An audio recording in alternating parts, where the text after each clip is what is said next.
Chapter 15. The Crickets. The crickets sang in the grasses. They sang the song of summer's ending, a sad, monotonous song. Summer is over and gone, they sang, over and gone, over and gone. Summer is dying, dying. The crickets felt it was their duty to warn everybody that summertime cannot last forever. Even on the most beautiful days in the whole year, the days when summer is changing into fall, the crickets spread the rumor of sadness and change. Everybody heard the song of the crickets. Avery and Fern Arable heard it as they walked the dusty road. They knew that school would soon begin again. The young geese heard it and knew that they would never be little goslings again. Charlotte heard it and knew that she hadn't much time left. Mrs. Zuckerman, at work in the kitchen, heard the crickets, and a sadness came over her too. Another summer gone, she sighed. Lurvy, at work building a crate for Wilbur, heard the song and knew it was time to dig potatoes. Summer is over and gone, repeated the crickets. How many nights till frost, sang the crickets. Goodbye, summer, goodbye, goodbye. The sheep heard the crickets, and they felt so uneasy they broke a hole in the pasture fence and wandered up into the field across the road. The gander discovered the hole and led his family through, and they walked to the orchard and ate the apples that were lying on the ground. A little maple tree in the swamp heard the cricket song and turned bright red with anxiety. Wilbur was now the center of attraction on the farm. Good food and regular hours were showing results. Wilbur was a pig any man would be proud of.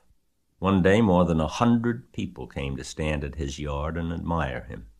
Charlotte had written the word radiant, and Wilbur really looked radiant as he stood in the golden sunlight. Ever since the spider had befriended him, he had done his best to live up to his reputation. When Charlotte's web said, "some pig," Wilbur had tried hard to look like some pig. When Charlotte's web said, "terrific," Wilbur had tried to look terrific. And now that the web said radiant, he did everything possible to make himself glow. It is not easy to look radiant, but Wilbur threw himself into it with a will. He would turn his head slightly and blink his long eyelashes. Then he would breathe deeply. And when his audience grew bored, he would spring into the air and do a backflip with a half-twist. At this, the crowd would yell and cheer. "How's that for a pig?" Mr. Zuckerman would ask, well pleased with himself. "That pig is radiant." Some of Wilbur's friends in the barn worried for fear all this attention would go to his head and make him stuck up. But it never did. Wilbur was modest. Fame did not spoil him. He still worried some about the future, as he could hardly believe that a mere spider would be able to save his life. Sometimes at night he would have a bad dream. He would dream that men were coming to get him with knives and guns. That was only a dream. In the daytime, Wilbur usually felt happy and confident. No pig ever had truer friends, and he realized that friendship is one of the most satisfying things in the world. Even the song of the crickets did not make Wilbur too sad. He knew it was almost time for the county fair, and he was looking forward to the trip. If he could distinguish himself at the fair and maybe win some prize money, he was sure Zuckerman would let him live. Charlotte had worries of her own, but she kept quiet about them. One morning Wilbur asked her about the fair. "You're going with me, aren't you, Charlotte?" he said. "Well, I don't know," replied Charlotte. "The fair comes at a bad time for me. I shall find it inconvenient to leave home even for a few days." "Why?" asked Wilbur. "Oh, I just don't feel like leaving my web. Too much going on around here."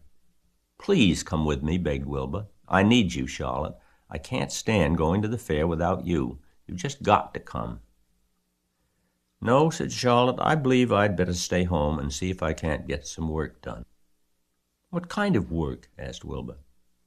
"Egg-laying. It's time I made an egg sack and filled it with eggs." "I didn't know you could lay eggs," said Wilbur in amazement. "Oh, sure," said the spider. "I'm versatile."